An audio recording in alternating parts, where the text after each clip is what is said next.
जितने आस्था चैनल पर कथा सुन रहे हो, जितने फेसबुक और यूट्यूब पर सुन रहे हो, बहुत सावधानी से सुनना। एक बात बहुत ध्यान से सुनिएगा। विवाह, शादी, संतान प्राप्ति, विवाह के बाद में विवाद या किसी नए कार्य के लिए आगे बढ़ रहे हैं और उसमें अड़चन आ रही है, तो एक बार किसी ज्योतिष आचार्य के पास जाकर पूछना, वो बता देगा या तो मंगल या शनि कुछ ना कुछ, कोई ना कोई क्रूर ग्रह तकलीफ दे रहा। ज्योतिष आचार्य के पास जाएंगे, जितने भी ग्रह हैं, चाहे राहु हो, केतु हो, मंगल हो, शनि हो, बुध हो, भौम हो, सूर्य हो, ये सारे जो ग्रह हैं ये शंकर भगवान के शिवलिंग के पास में विराजमान है। शिवलिंग के पास में विराजमान। कभी मौका मिल जाए, विवाह शादी में देरी हो रही हो, या कोई नया कार्य चालू कर रहे हो उसमें देरी हो रही हो, या कोई सर्विस के लिए, नौकरी के लिए जा रहे हो और वो कार्य नहीं हो रहा हो, तो एक धतूरा, केवल एक धतूरा, उस धतूरे को फोड़कर उसके अंदर का फल निकालकर उस फल को शिवलिंग पर चढ़ाकर एक लोटा जल शंकर भगवान को समर्पित कर। दिन होना चाहिए मंगलवार। कौन सा दिन होना चाहिए? जम के बोलो जरा, मंगलवार समर्पित करो। उसके बाद में आप विवाह के लिए अगर समर्पित करें हैं तो विवाह में देरी नहीं होगी। व्यवसाय और व्यापार के लिए या नौकरी के लिए समर्पित करें हैं तो उसमें देरी नहीं होगी। और आज भी नियम है हमारा, जिसकी फैक्ट्री नहीं चलती हो, प्रॉपर्टी की आप खरीदारी बेचादारी करते हो, प्रॉपर्टी से जुड़ा हुआ काम करते हो, या लोहे से जुड़ा हुआ करते हो, या फैक्ट्री आदि का कर्म करते हो, कोई मैन्युफैक्चरिंग करते हो, वो नहीं चल रहा, तो हनुमान जी के उल्टे पांव का सिंदूर लीजिए और हनुमान जी के दूसरे नंबर के भाई गतिमान का नाम लीजिए। किसका नाम लेना है? गतिमान। गतिमान का नाम लेकर फैक्ट्री के बाहर या फैक्ट्री पर एक स्वस्तिक का निर्माण कर दीजिए, हनुमान जी के उल्टे पांव के सिंदूर और गतिमान का नाम लेकर। कभी आपकी फैक्ट्री कोई काम नहीं निकालेगी, उन्नति की ओर ही लेकर जाएगी, कभी घाटे की ओर नहीं जाएगी। गतिमान, रतिमान, केतुमान, मतिमान, ये जितने भी नाम है हनुमान जी के भाइयों के, ये सब कल्याण करते हैं।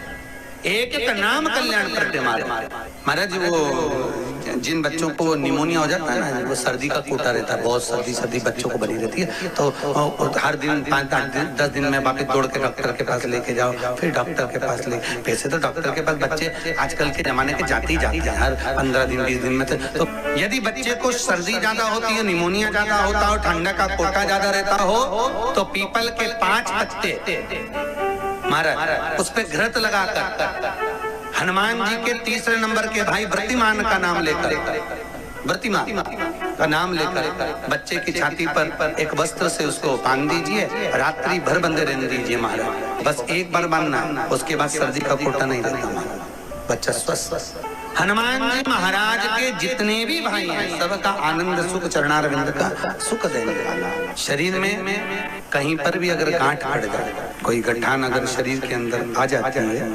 तो कुंदकेश्वर भगवान शंकर का स्मरण कर कर तांबे के लोटे में पानी भरो, 5 पीपल के पत्ते डाल दो, कुंदकेश्वर महादेव का नाम लेकर शंकर भगवान को समर्पित करिए मंदिर में। उसी पानी को झेल कर ले आइए, उसी जल को पीना चालू कर दीजिए, गांठ गलना चालू हो जाती है हमारा, शरीर में गांठ नहीं रहती। कुंदकेश्वर भगवान का स्मरण करने का।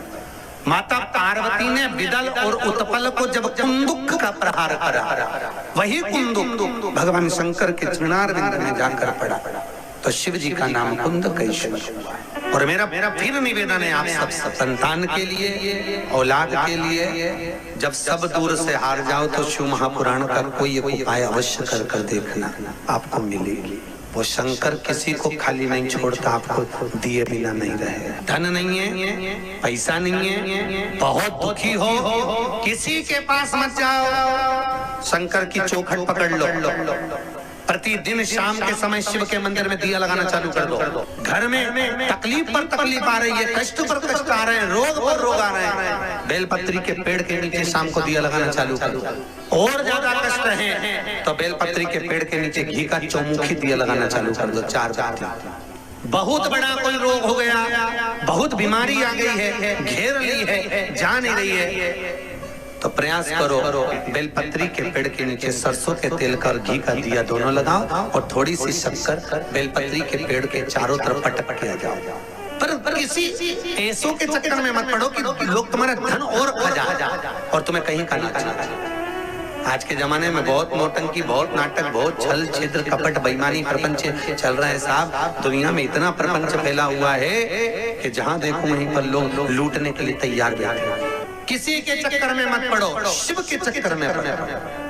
शंकर का अनुमोदन करो, शिव का भजन करो, शंकर का स्मरण करो, क्योंकि ब्रह्म लोक में रहते हैं, बैकुंठ में भगवान विष्णु रहते हैं। मृत्यु लोक का अगर कोई देव है, इस पृथ्वी पर अगर कोई रहता है, इस पृथ्वी का अगर कोई देवता है तो देव अधिदेव महादेव, पृथ्वी का देव है वो महादेव। महाराज स्कंद पुराण कहती है, शिव महापुराण की कथा कहती है, अग्नि पुराण कहती है, नर्मदा पुराण कहती है, लिंग पुराण कहती है कि बेलपत्री के वृक्ष के नीचे वो भी जाने तो यहाँ तक वर्णन किया शिव महापुराण में तो कि बेलपत्री का जो फल होता ना, बेल कहते हैं अगर किसी व्यक्ति के यहाँ लक्ष्मी की कमी होती है, संपदा की कमी होती है, जिसके यहाँ पैसा नहीं आता, धन नहीं आता, तो बेल का जो फल होता है, बेलपत्री का जो फल होता है, उस फल के गूदे को, बेलपत्री के फल का गुर्दा निकाल लो, सुखा लो, गाय के घी में उसको डुबो लो,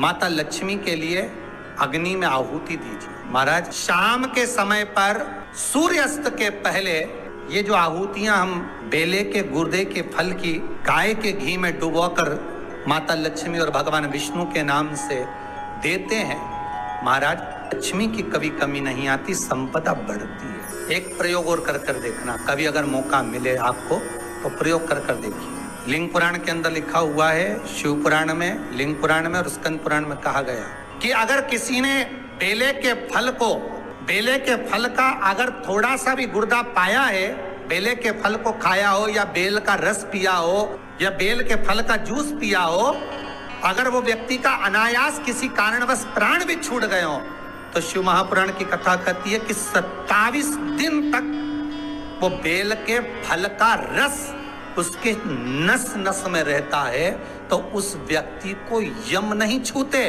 वो कैलाश पर निवास करता है। मर भी जाता है तो अधोगति में नहीं पड़ता, नरक नहीं भोगता, वो बैकुंठ पद का कामी होता, बैकुंठ का निवास। ये जो शिव जी को चढ़ती बेलपत्री हुई, शमी पत्र हुआ, मदार का पुष्प, आंकड़े का जो पुष्प हुआ, ये सब साधारण नहीं है साहब।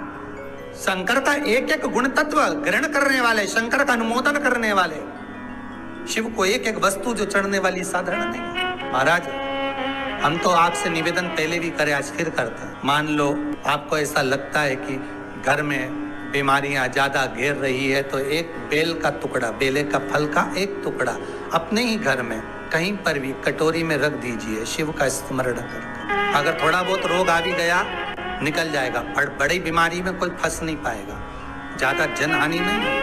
हिंदू धर्म में आज भी रीति है, मरने वाले व्यक्ति, अब तो ये कोरोना महामारी में ना गाड़ी में भरे ने लेकर चले गए और जला दिया, पर पहले जो नियम था शास्त्रार्थ के अनुसार, जब कोई व्यक्ति मरता था उसको कंधे पर लेकर जाते थे, तो ले जाने के बाद में बीच राह में एक स्थान ऐसा आता था जहां पर अर्थी को उतारते थे, विश्राम स्थल पर उस अर्थी को उतारा जाता था।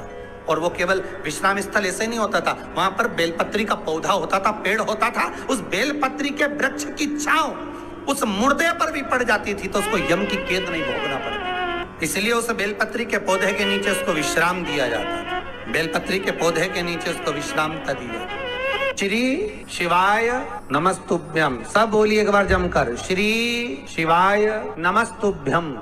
प्रैक्टिकल जरूर करना, कहीं सियोर वाला महाराज झूठ तो नहीं बोल रहा।